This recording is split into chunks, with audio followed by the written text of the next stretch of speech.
can see, Brian Burke is joining this panel, and while you might know him as an executive, he's also made the move over to TV, working with us at Sportsnet.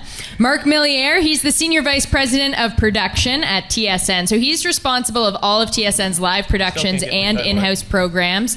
Throughout his tenure at TSN, he's worked on SportsCenter, Off the Record, TSN Hockey, CFL on TSN, curling, baseball, and the Grey Cup. And along with that experience, he's also overseen Bell Media projects such as the Much Music Video Awards, The Big Jingle, and We Day. Rick Horrow, he is the CEO of Horrow Sports Ventures. He's been the architect of over 100 deals worth more than $13 billion in sports, performing arts, and other urban infrastructure projects. He's pioneered the public-private partnership and infrastructure branding concepts that to date has enticed more than $4 billion in corporate funding to cities and development projects. And he's also the host of Power of Sports on Fox Sports Regional Networks and the Keeping Score podcast. I will also be a panelist today, and I'm on air at Sportsnet, most recently on the hockey side. It's the shortest bio you'll get. And our moderator is Nelson Millman. He is the owner of Millman Media Consulting, and prior to that, he was the executive producer of studio productions at Sportsnet from 2010 to 2012. For 17 years prior to becoming executive producer, he was the vice president, general manager, and program director of Sportsnet 590 The Fan. He's also held positions with CTV at the Vancouver 2010 and London 2012 Olympics, as well as the C-Fund Radio in Vancouver. Here's Nelson. Thanks, Carol. Pretty august panel here. And first of all, a big hand for the young lady who had to closed caption Brian Burke and Don Cherry. I'm not sure there was one complete sentence there, but certainly not from grapes. Those are some great stories, Brian. So we're here to talk about the advancements and development in sports media, which is a bit of a high and wide topic these days. So we're going to try and narrow the focus and leave a few minutes at the end for some questions. So this is a pretty good panel of knowledgeable media. Brian, welcome to the dark side of the media, by the way. Thank you. So if you have some questions, we'll be happy to take those. If we have time at the end, I'll tell you guys another Graceland story from Afghanistan. Okay, well, I'll mark that down, and we can save some room for that. Let's start with some of the technological advancements. Technology, broadcast technology is advancing at an exponential rate. It seemed like the change from SD to HD took some time, but HD to 4K and 8K on the horizon provides broadcasters with some tremendous opportunities and some tremendous challenges. So, Mark, I want to start with you just on the technology side. Tell me about some of the opportunities that the changes have brought for you. Well, I think the opportunities are, we're constantly looking for cost efficiencies. So you're seeing things in live production, certainly on smaller scale events where rather than sending a whole crew and a whole team out to an event, they'll actually just take the camera feeds back down a fiber line, cut them in a studio back in Toronto. In some cases, your producer director will just be here in Toronto. You may or may not send your talent to the actual venue to do the game, depending on the scale of it. So you can imagine that saves quite a bit of money. On the E&G side, or the news gathering side, I think that's where you're going to see really rapid transformation. It used to be, if we went out in the field, you had a reporter and a shooter, his camera would be a $100,000 piece of equipment. We can now send a reporter out by himself, and he is the cameraman, and his camera is an iPhone on a stick, and a microphone and a light ring, and the whole thing's about $2,000. And you can transmit from anywhere through a Degero app, we call it, where as long as you have a Wi-Fi connection or a LTE connection, even a 3G connection, you can be live from anywhere in the field, which is pretty cool. Yeah, I saw CNN last week or 2 weeks ago when they had the bomb scare. They were back up on the air in about 10 minutes with an iPhone. So, Rick, you travel. You have the longest bio I've ever heard. Older than anybody else here, except there. But the technology for what you do, you do television, you do radio, you do hits on various networks. That's got to be a whole lot easier now than it would have been 10 years ago. Saved my life. So this device is now, we understand this in the tablet. Statistically, we understand that more people are watching stuff on this than traditional TVs, which we'll get to in a few minutes. But as far as the technical side, I don't think this ever cost me $2,000. The light ring, I don't understand it. That's high tech. But the bottom line is, when I do my stuff, just to kind of give you an idea, it's I do a couple of vignettes here. I do a Reuters podcast, do an NBC, and I've done 13 interviews here that I'll repurpose and use. And I've got a little thing that sticks in here, and it's a camera. And you spend, what, $3,000, $4,000 for camera people and the companies that used to be the production companies who would come in and do big cameras, who are now out of business or they're doing something else. And I'm really comfortable, if that's your question, doing this anywhere. And the bottom line is, if something is interesting for me to comment on, I'll do it by my Facebook route. I have somebody at home that can do something with it, and I'll get some reactions that are absolutely immediate. And I'll tell you, CNN, Fox, there was some initial production resistance about using this, and now it's like, make it feel like you're in an Afghan tank, and if you're one of the people that is kind of on the field and doing things, you should be using these. So now it's gone from a reluctant lack of quality to the device of choice. So there's the technological advancements and then the application, and I find it fascinating that if you watch NHL hockey now, there's half a dozen tablets behind the bench. The players are on the bench. I assume they're not playing Fortnite, whatever the heck that is, but I understand that. So they've got, obviously, replays. What else are they looking at on the bench, Brian?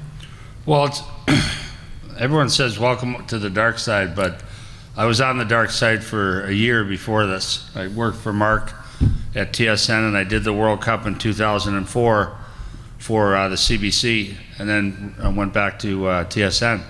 So I worked for basically 11 months, I guess, in broadcasting, and I couldn't believe 14 years later, coming back to it, how the changes. The equipment's all different. It's all smaller. It's all way more sophisticated.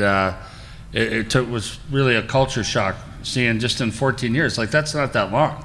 You think about it, and it's like the whole universe changed. So what we do on the team side, the tablets are for replay. That's the Hawkeye system that the NHL puts on each bench, but then most teams now have 2 or 3 other tablets for coaching purposes. So instead of saying with a whiteboard, so our coaches all use whiteboards, which I'd like to find who invented the whiteboard and stick one of those whiteboards up his ass, because they've destroyed more practices than anything in the history of the game. The coaches think they got to diagram everything. Hockey players were actually pretty smart. You can tell us and not diagram it, but now they just show them on an iPad. So on this forecheck, you're supposed to be 6 feet inside the dots, and you're 8 feet inside the dots. You're leaving a passing lane open, tighten it up, that type of thing. So it's made a difference. It's made coaching better and easier.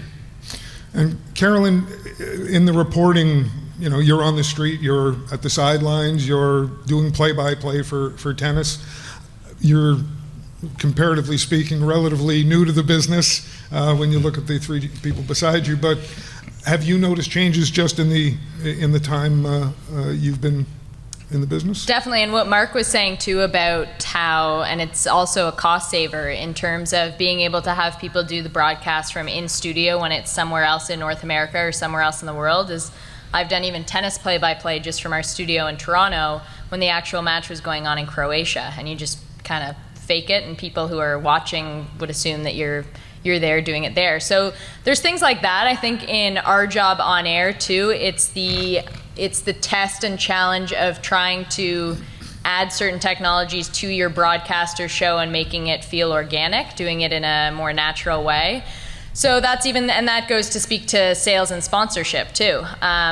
So that's just even something we've been using lately at Sportsnet. We call it Megaphone, this kind of live vote where during a show we might ask a question and we'll ask our analysts what they think, and then at the same time we're getting people to go to .ca and give their opinion.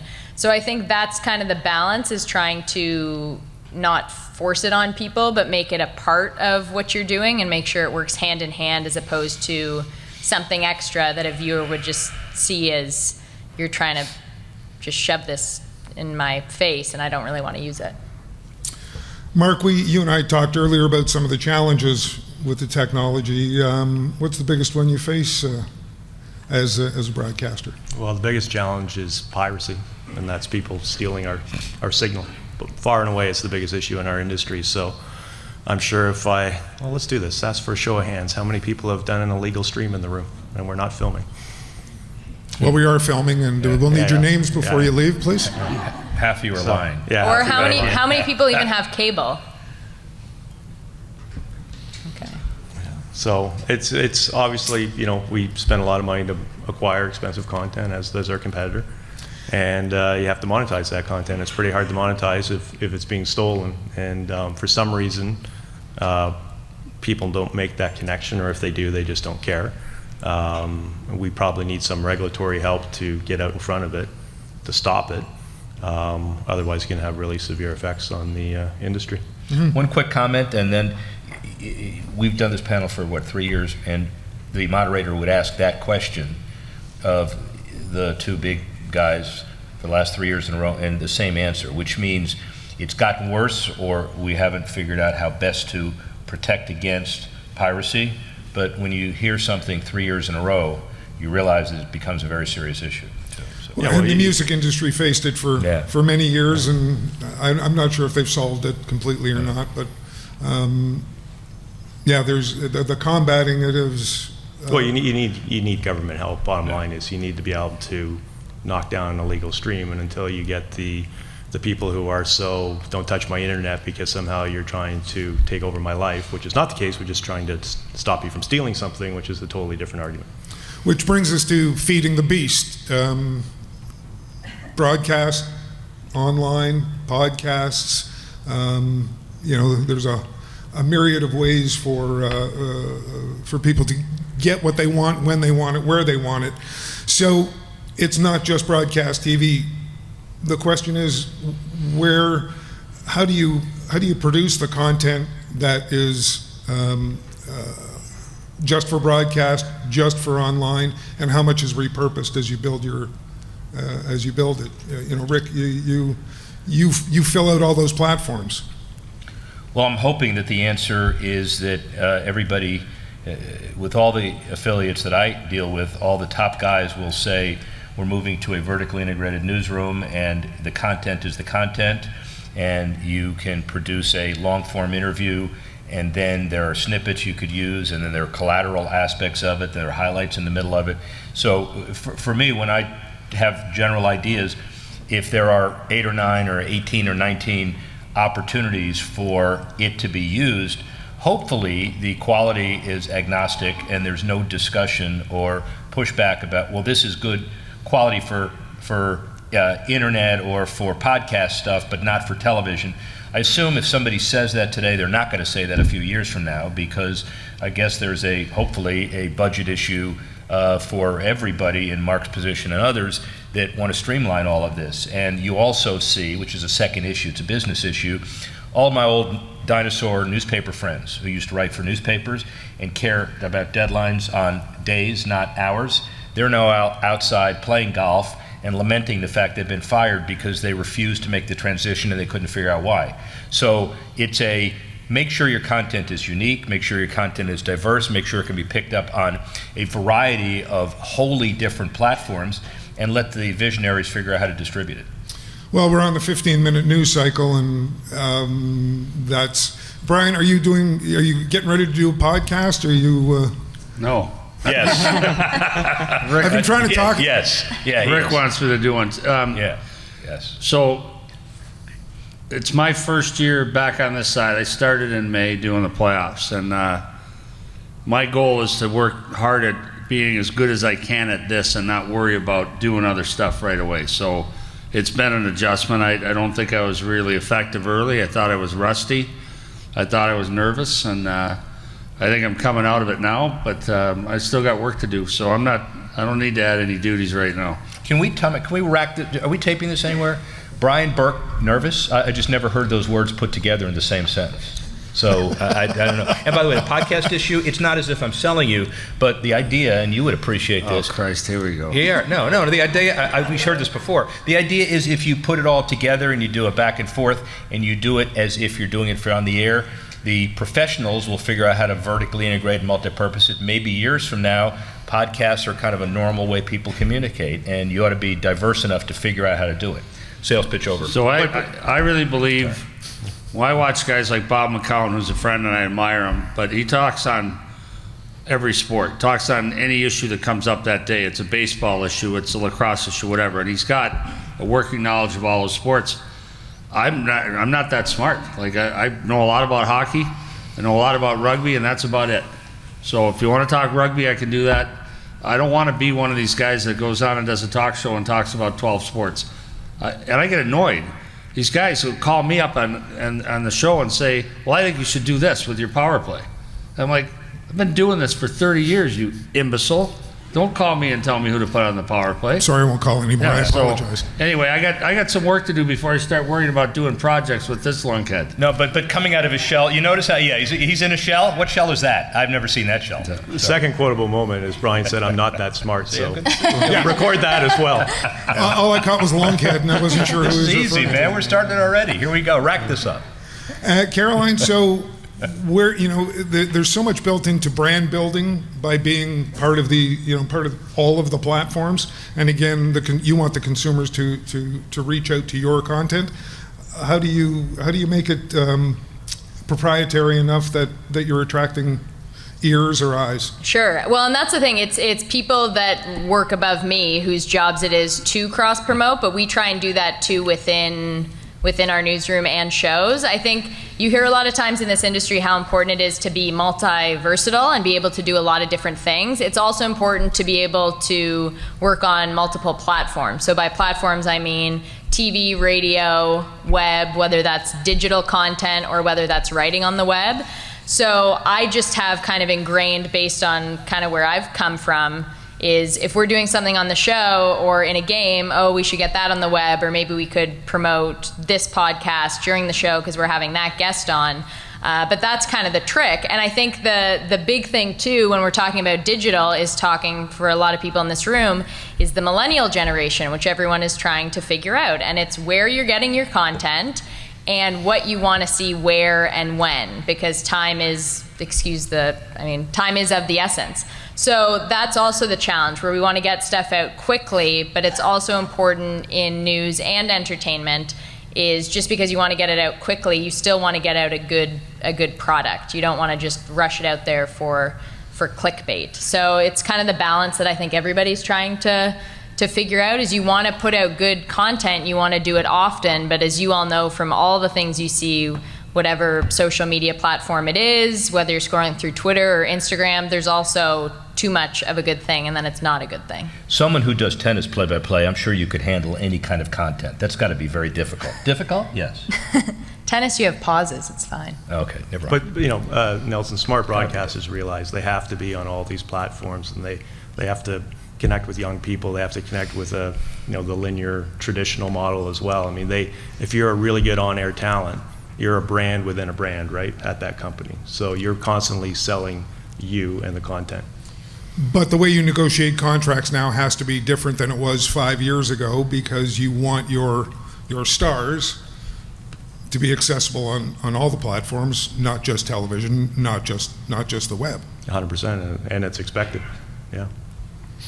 I know when this all first, if I go back 10 years trying to help the broadcasters understand the nature of brand building, we'd have to arm wrestle them to the ground, and Bob still won't do anything else. Just so you know. Which isn't that big a surprise. I want to talk a little bit about ratings. Mark, the NFL ratings have been up and down, and Fox, of course, signs a big deal at the beginning of this year. Not sure if they've seen the return on that investment. Talk about the ratings, U.S., and we can kind of fill in the blanks about Canada and how consumers are using the product. So U.S. is up year over year. I think out of all but 2 weeks, they're up over the U.S. Year over year. Rick may know the numbers a little bit better on the U.S. side. Wait for you to. On Canada, we're way up. Like NFL is like double-digit up, 30% on Sunday night, 20% on Sunday afternoons at 1. So it's a bit of a juggernaut right now. I think it's just better games. Maybe some of the noise from last year on social issues maybe has gone away, although I think that was a bigger play in the U.S., as was the Trump factor. We never had the dip that the U.S. had last year, so we're just seeing really good growth. It's the first year where we're kind of all under the Bell Media brand too, I guess year 2, so some traction there that you know where to get the games and there's really good cross promotion. And CFL's up as well, so Canadians really like football. Talk a little bit about the U.S. Well, and let me be a little more pedantic about this as well. The ratings are consistently up. They're down for certain games, and then the American media says that all hell is broken loose. There's no such thing as football anymore. Everything is over. It's the Kaepernick stuff, and the sweet spot's been ignored. Then they go up. There's a study that was released by Samford University where they took a lot of social media metrics and said, we're trying to assemble what the relevance is, and they've defined it in their own way last week, that the NFL is 9.3% more relevant than it was before. Fans are happier, they're watching it, they're more engaged. You can measure engagement, obviously. But here's my bottom line. Watching what? Eyeballs are watching this. They're watching iPads, they're watching tablets, and Madison Avenue is 5 to 7 years behind where they should be in measuring and truly valuing the entire scope of eyeballs. Eyeballs, even his, will be watching at a bar, at a church, at a tablet, and you watch all day on Sunday Ticket, and you don't know how to measure it, and the networks are slighted by that, and there's really no incentive to figure out how to capture that. And if anything, the next round of negotiations, 2022, when you include Amazon and Snapchat and Twitter and all of those companies, which combines answers to questions, somebody has to figure that out. Because if they don't figure that out, there's going to be a lot of guessing. And with television deals that are paying leagues $6 to $11 billion a year, you can't afford to guess. So it's the aggregation. I mean, we used to struggle with this, and how do you aggregate all your engagements into something that your sales team can go out and generate revenue for? Well, they've certainly figured out how to monetize some opportunities. I guess it was 3 years ago. I was still with Calgary. We were playing Anaheim in the playoffs, and Pacquiao fought Mayweather. Brutal fight. We paid, I'll tell you what we paid for it. So the players said they wanted to watch it. So I went to the hotel and said, want to rent the fight. We had to pay per head. They counted exactly how many people, players and trainers and coaches, were in the room. I think it ended up being 46 players, and it was $300 a player. It was $300 a person. So we had to pay, and someone showed up and counted everybody, and they charged my credit card $12,000 for the fight. And it was a brutal fight. I didn't mind paying that for a good fight, but this was horse shit. Yeah. Well put. And there's no way to get your money back. You can't. No you can get up and walk out, but nobody's giving you. Did players play badly the next night? Probably so. Or we never played well in that building. Yeah. Okay. Certainly, the challenge over the years with the platforms is that how do you monetize all of this? And there was a time when there were measurement systems for engagement online, but for radio, Mark, and I know you've kind of started to dip your toe a little bit more on the radio side, given you have 8 sports stations across the country. Is that the right number? Sorry. 5 TSNs. 5 TSNs, sorry. Yeah, and 8 radio stations, yeah. Yeah, in sports. Yeah. So the TV radio combination, are companies making moves forward with monetizing on a total engagement? Yeah, well, I think like all of us, we sell across all platforms and try to monetize those as a bucket of, assets that we can bring to an advertiser. How, separate question if you're going to ask me how effective the Milliere system and everything else is on radio. That's a whole other discussion. Well, I think that's an important part of the discussion because 8 years ago they went from a diary system for the major markets to the people meter system. It has its ups and downs. There are fewer people being measured as part of a bigger statistical analysis. when the ratings went up at the Fan, I used to say, yeah, we just did everything right, and when they went down, it was, system sucks. So we found a way to keep my job for over those years. Rick, ESPN, probably the biggest in terms of amalgamation of content into under one brand? Well, it'll be interesting to see what happens, because one of my philanthropic shows is on all of the Fox regionals, and we just got into a pattern that's very exciting. Then we find out that ESPN, of course, has bought the Fox regionals and are trying to figure out what they're doing. And as a practical, proactive measure, a lot of the content we're now doing is a 22-minute show that's sliced and diced into 8 4-minute, whatever the number is, segments. And the reason we do it that way is not traditional commercials on a television dial, but because the story is that ESPN will turn the Fox regionals within the next 12 to 16 months into a part of their ESPN Plus, ESPN3 feeder system, which again is the millennials winning out. And so I guess the point is that content today is smaller, it is digestible, it's larger opportunity, but you look elsewhere for that content. So ESPN in many ways is a leader, in many ways have made some horrendous mistakes. How many of you have 3D televisions that you watch 3D product on? 2. Well, you know, you wasted money, and right? And everybody else did. You remember when ESPN, and we had this discussion a couple of years ago about when 3D would be happening, and Mark said, I'm going to go buy thousands of sets for my people. No, actually he did not, and luckily he didn't. So ESPN is an industry leader, but not always. And they've taken a beating on the whole regulatory side south of the border. You know, like when I still owned a home in Boston, I wanted ESPN, I had to buy all 5 channels. And it was a gold package. It was $32 US a month to get 5 channels. And I had no choice. If you want one ESPN, you get ESPN Classic, ESPN News, what are the other ones? 2. Big Ten or ESPN 2? ESPN Big U, Yeah, 2. so 32 ESPN bucks. Deportes, Did you have to buy the Spanish station for yourself? Did they make you buy the Spanish not that one. But now the same regulatory system in that town where I lived, it's skinny bundling. You can pick, it's actually a la carte. There's only a couple channels that can be bundled, and everything else you pick off the menu and you pay. So my cable bill, which used to be $100 a month in Boston, would now be around $60, and that's all that revenue went to ESPN. You know, that one change was the biggest thing. So they've had a big problem with that. Their revenues are way off because this has happened all across the U.S.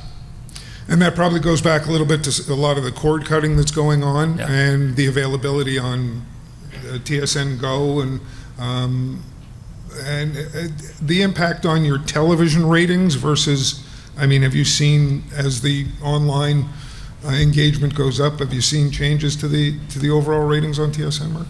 Well, we're fine. We don't, as long as you're watching, we don't care if you're watching it as a stream or over there. It's all the same to us. So, you know, we'll embrace that. I think what we are seeing is just a more fragmented TV universe. So, you know, we represent TSN and Sportsnet, 86% of the sports viewing right now in this country.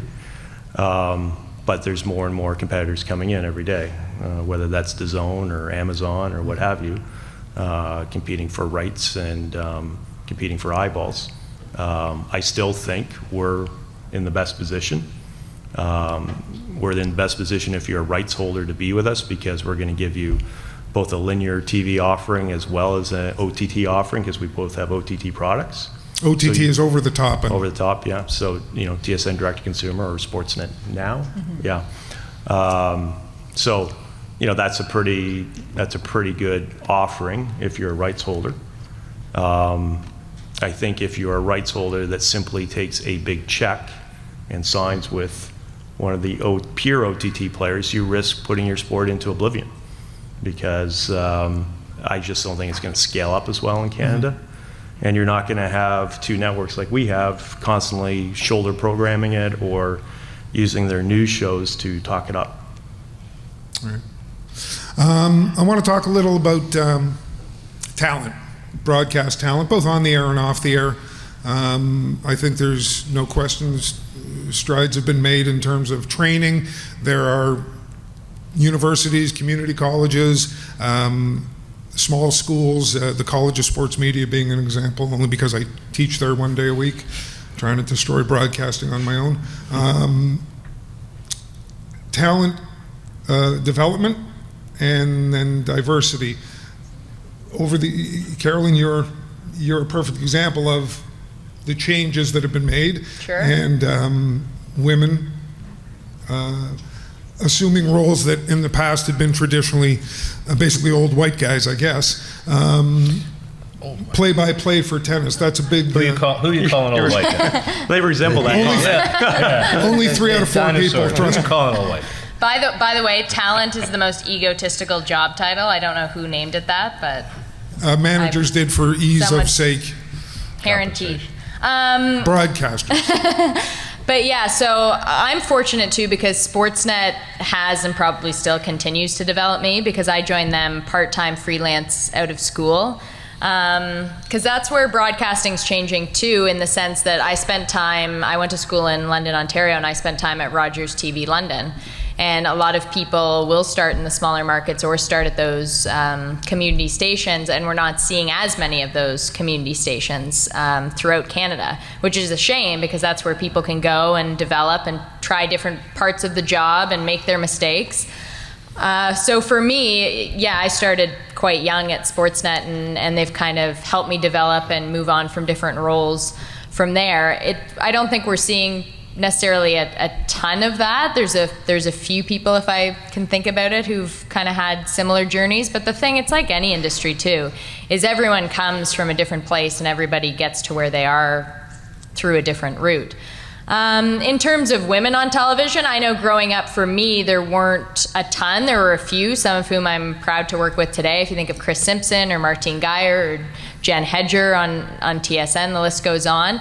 And so I think we're continuing to see more and more, and it doesn't just mean women, but any minorities. We're starting to see different faces and starting to see ourselves more on television. And I think there's still room to go and grow. I mean, I see more women say anchoring, and that's what I was most recently doing. Over on the hockey side at Sportsnet, there's still on air just 3 of us, if I think about it. So yeah, I think there's still a ways to go, but I've always, within my industry and job, I've felt the support to grow and develop, so I'm very grateful for that. Mark? Yeah, I mean, I think it's a great story. I want to thank 5 of the last 6 SportsCenter anchors that we've hired are females, and they were simply the best candidate for the job. I mean, it was nothing about hitting a quota or anything else. They were the best candidates for the job. So, so that's trending in the right direction. I think the fact that they have a lot of role models like Caroline out there to look to, that, you know, that perpetuates itself as well. Yeah, when, you know, in the 90s at the Fan, it was, I got the question a lot, you know, there are no women on the air, and my answer was simple, there are none applying. And I think we're seeing that change. Mentoring broadcasters, mentoring young talent, Brian, you and Rick are... Well, I've got a coach at Sportsnet. I should probably sue him so far for the work he's done, but I think he's excellent. He's been a big help, and I didn't know they had coaches. I never had one at TSN. Maybe you guys weren't planning on keeping me around. But no, I have got to watch. It's because you kept bailing every time. And now he's had an option, so he's really got to why invest? So they'll play the tape and critique certain, you know, points. You screwed this up or speak slower at this point. The guy's a big help, so that's been really useful for me anyway. Do you listen?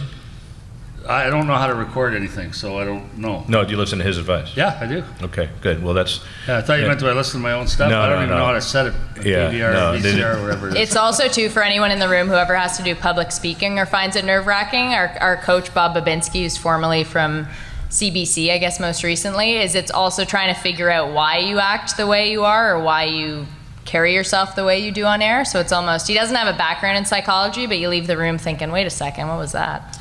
So I got one other additional comment about the field.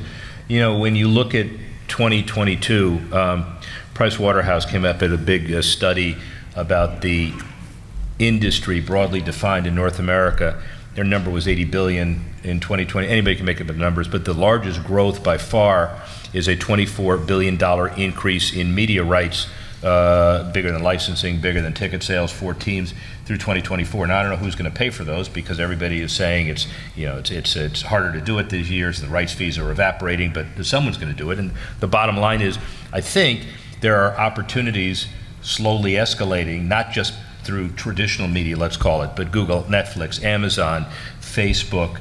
You can be a host of a podcast, host of a show on social media. The traditional, the outliers, let's call them, are mainstream now. So you can look at the field and say there are more opportunities in the next few years than less opportunities. And I think the first lesson Brian got from the coach was do up your tie. Was that Yeah, that's the one. on TV? You didn't listen. I wouldn't expect you to have it done up anywhere They else. make me tie my tie. It's aggravating. We want to take a couple of questions. So if you have something you'd like to ask, there's a microphone up here. Otherwise, I'll just keep making stuff up. One gentleman.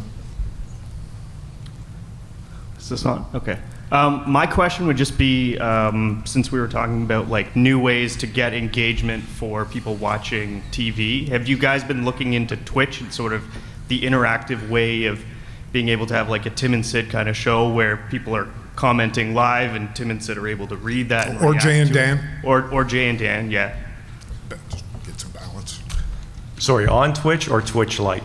That kind of feature where like it's almost instantaneous, where as people are commenting, you're seeing that and you're able to react live on a show. Yeah, we've looked at various ones. Actually, we looked at one a few years ago. We actually did it on one of our shows. It might have been the quiz or something like that. And the engagement was modest. Here's the reality. When people are watching TV, they are on their phones. And I thought when this whole thing started and social media, I went, wow, this is going to be awesome, because they'll be watching on TV, they'll be on their phones, so we can program stuff to their phones that will engage them with the TV program. What you kind of figure out is they're on their phones, but they're not. So they're watching sports. They're on their phones though, doing other stuff that's not that. They're doing Facebook, or they're doing Twitter, or they're talking to their friends. But it's not like a double down on the TV thing they're watching. It's other stuff going on. Which, maybe that's not all that surprising, because you think about baseball being on TV, you do a million different things while it's on screen. You look up when something exciting happens. So, yeah. But that's why the play-by-play crew become even more important, because if your TV's on, whatever platform you're watching the game on, now you're responding to the voice. 100%. Tell me, And now you look up and see. A lot of time and money gets spent on analyzing, how the voices and sounds and things should happen on your TV screen to engage the person who's doing other things, to bring them back. Mm-hmm. Yeah. You in line, sir? Thank you. I just have a question. We always talk about technology growing and everything, but and now you go to buy a TV and all TVs are 4K, but it seems to be on both sports stations that they only have a very limited amount of 4K content, and I just want to know why. I don't know if it's just my TV provider, but there's only sports channels are available in 4K, and there's only a super limited amount of 4K content available. Let me take it. Yeah. So Canada is the worldwide leader in 4K. So you're actually ahead of the game. Dome Productions, which we co-own, has 3 4K trucks now out. So we can only produce between us, and we share the trucks, and they have, they got to go to a Jays game, to a football game, to a hockey game. So we can only do as many games as those trucks can get to. But like I said, we're actually the leading country in 4K. US has not even really adopted 4K. DirecTV's done some sports, some music specials. Yeah, everyone would buy a 4K TV now because you want to future-proof yourself. I suspect most people who buy a 4K TV don't go the next step and actually get a 4K receiver box. They just get the regular HD box, in which case you're not actually watching in 4K. So you're a sucker. Yeah. Just, Really? just like Oh, me. he might have got the 4K box. Just like me, I did the same bloody thing. Go back to the store. Well, don't worry, 8K will be out soon, and everybody can race out and to Best Buy and buy a new TV. One last question. We talk about social engagement, Twitter, the interactivity that the audience has, the ability to reach you people directly now, rather than all the complaints used to come to the program director at the radio station.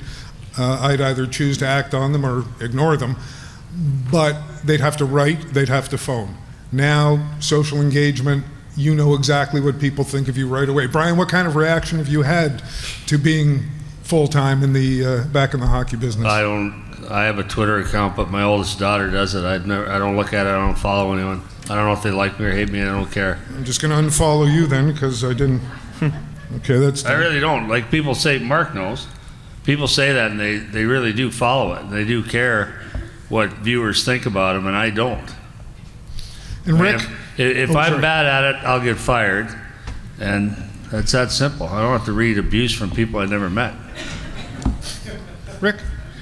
Well, Brian's lived his life basically having people not care, so that's a different story. But in all seriousness, the fact that you don't follow social media makes it's easier to focus, because you're not going to change the way you behave anyway, and everybody understands that. So that's the bottom line too. And it kind of, I'll look at how people react, but I don't have a Twitter account. I've got staff, one person dealing with it, and I understand that when you have conversations with people that care about taking your content, one of the first questions is, how much engagement do we buy? How many likes? What's your numbers? So I've had to have people get the numbers up, and not by hiring fake services. I don't understand any of that stuff, but there are people out there who do that, and I just was kind of hoping the content itself generates. And when you're in a world of trying to explain news, deal-making, marketing, legal content to a general audience, there's always a presumption that it's boring unless people really understand what it's all about. So it's kind of hard to do. But in this day and age, if you don't come armed with a strategy for figuring that out, you're going to be left behind and being bitter about the world, like all of our newspaper friends. I find with social media is it's integral for my job, and not just in terms of branding, as we've kind of spoken of, but Twitter's where I get all my news, and if anything breaks, especially in hockey, that's usually where we find it. That being said, though, I do find social media a little tricky in terms of I understand its importance, and I understand the importance of followers and people who are watching us and then following us on social media. I do see the negative feedback and the positive feedback and the inappropriate, unwanted feedback, but I truly find it's all a bit of a wash, because you don't know these people. And that's, I think, for anyone on social media, is if you take too much stock, positive or negative, if you get too high because some stranger's telling you great stuff, or too low, then that's the problem. So as long as you're confident and understand what social media is and how it can be used for good, then I think you'll be okay. But I think it's kind of a tricky path to walk down for some. One quick comment, it won't take long. People now, because of social media, want immediate answers to complex questions. And so if you're in the predicting or punditry business, you can say something and it's not taken for granted, independent of the touting services and gambling, which is another issue entirely. But if you're, and Eric, you've had this, if you're in a legal, how do you explain issues that are evolving, or explain the implications of a business issue, a deal that hasn't yet fully materialized, and you want to talk about the implications of it, you can be general about it, but if you get specific and people ask you to predict, that's really not a role but you're forced in that role if people are saying, if you're not going to give me a quick answer, I'm not going to listen to you anymore. It's kind of hard. And Mark, just to kind of wrap it up, having sat in a position of overseeing something, we didn't make programming decisions, didn't make broadcaster decisions based on social media. Do you see any of that actually going on now? I can only speak. I, for the most part, love social media. I think it's a great You tool. have a Twitter account, but you've never twitted. No, I don't. I just follow. It's true. Safer that way, Who too. wants to hear what I have to say? So, these people, right? Well, we're not sure. We're not sure. No, but it's a great tool for us. We can judge reaction. It's to your point about audience relations and people calling in. Now you can communicate with them through Twitter if you got a program change or what have you. I find as an executive, it actually does give you a bit of a touch point on whether it's your people or your programmings or what's going on with your network, which again, to get a healthy filter to that, and there's a lot of haters on Twitter, but it's a really great tool, and it's a key extension to our brand. Bob McKenzie's the most followed media person on social media in this country. That's a pretty powerful tool. So I think overall it's a real positive for us, and I find people on social media to be extremely clever. They have some of the best chirps and creative digs I've ever seen. I think they should be working in our business anyway. Well, if Twitter had been as prevalent as it was when I was running the station, I would have had way too many conversations with the HR department. So, folks, thank you so much. I just want to thank Brian, Rick, Mark, and Caroline for some fascinating stuff. Thank you.